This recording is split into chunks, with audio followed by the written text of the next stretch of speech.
तर काल जे उद्धव ठाकरेंनी अनाकोंडा म्हटलं अमित भाईंना, हे स्वतःच अजगर आहे. यांनी चुकीच्या वागण्यामुळं पक्षही त्या ठिकाणी गिळंकृत झाला, शिवसैनिकही त्या ठिकाणी गिळंकृत केले आणि या ठिकाणी हिंदुत्वही गिळंकृत केलं. आणि त्यामुळं हे जे म्हणतात ना, हे वैफल्यग्रस्त मानसिकतेमध्ये म्हणतात.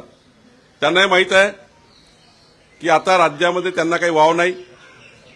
जेव्हा वाव होता तेव्हा मी मुख्यमंत्री, स्वतःचा मुलगा मंत्री, याच्यापेक्षा काही जास्त नाही केलाय.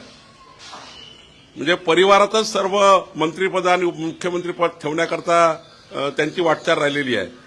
त्यामुळं जे आता निवडणुकीच्या काळात म्हणजे विधानसभेतही गेले, स्थानिक स्वराज्यामध्ये कुठे अतापता नाही, 51% मतं घेऊन महायुती जिंकणार आहे. आणि वैफल्यग्रस्त मानसिकतेमध्ये उद्धव ठाकरे बोलतात आहे, अत्यंत निराश झालेले आहे.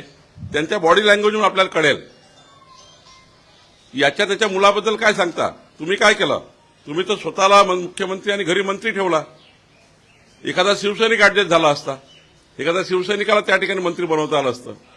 तर मला असं वाटतं, दुसऱ्यावर टीका करण्यापेक्षा आपलं काचाचं घर सांभाळलं पाहिजे. आणि मुंबईला गिळंकृत करणारे कोण आहेत? मागच्या 40 वर्षामध्ये मुंबईला गिळंकृत कोणी केलं?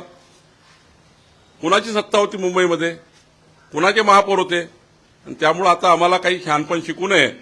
उद्धव ठाकरेचा हा फेक नरेटिव्ह, हे त्या ठिकाणी टीकास्त्र काही जनता ऐकणार नाही.